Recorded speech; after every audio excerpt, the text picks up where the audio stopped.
I wanted to show you a clip that was in my local newspaper when we passed out of Santos, and they called it the petticoat pass out. That was actually it, petticoat pass out. Headlines like this were acceptable in 1983. That's when Diane Allen became one of the first women to train alongside men at the Army's Officer Academy. Much has improved since then, but she says pockets of discrimination and sexual harassment remain. Diane describes how fellow female officers shared their Me Too moments in a closed online chat group after the Harvey Weinstein scandal broke 3 years ago. It absolutely broke my heart to see the extent of problems, not just were in the past, but are currently still happening.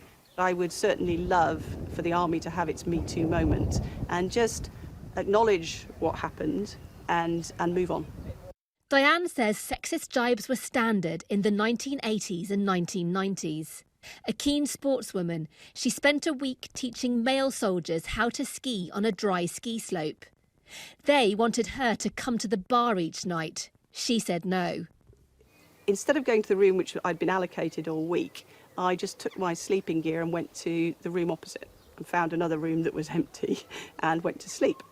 And I was woken by this dreadful crashing. So I looked out of the window very carefully, so I wasn't seen, to see, and I can't remember if it was 2 or 3, but to see young soldiers, 2 or 3 of them, kicking the door down to get into the room that I was supposed to be sleeping in. And I watched this and I could hear them shouting, "Bitch isn't there," and all that kind of stuff. And I just watched. I never reported it. On another occasion, she was among a group of women invited to see troops put on a show. Can you talk about the incident in Northern Ireland as well? Because that's pretty shocking for a civilian. It started really badly in that a chap ran on naked and bit the head off a chicken. And that was... A live chicken? A live chicken. So, again, you're thinking it's not going to get any better here. It's really not. And it got a lot of nakedness, a lot of sexual innuendo, and you could feel, as you often can, the tension rising. And whereas normally you would leave, you would simply excuse yourself and go. We can't. There's nowhere to go. And as it ended, the men surged at us. They came forward and started to just grab us. So I decked the guy who grabbed me. I hit him hard and I put him down, and we all ran.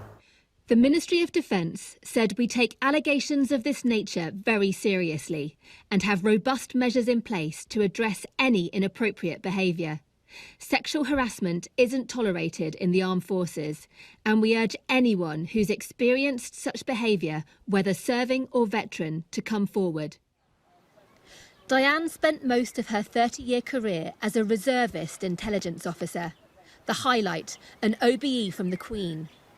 But she claims being female counted against her when it came to promotion.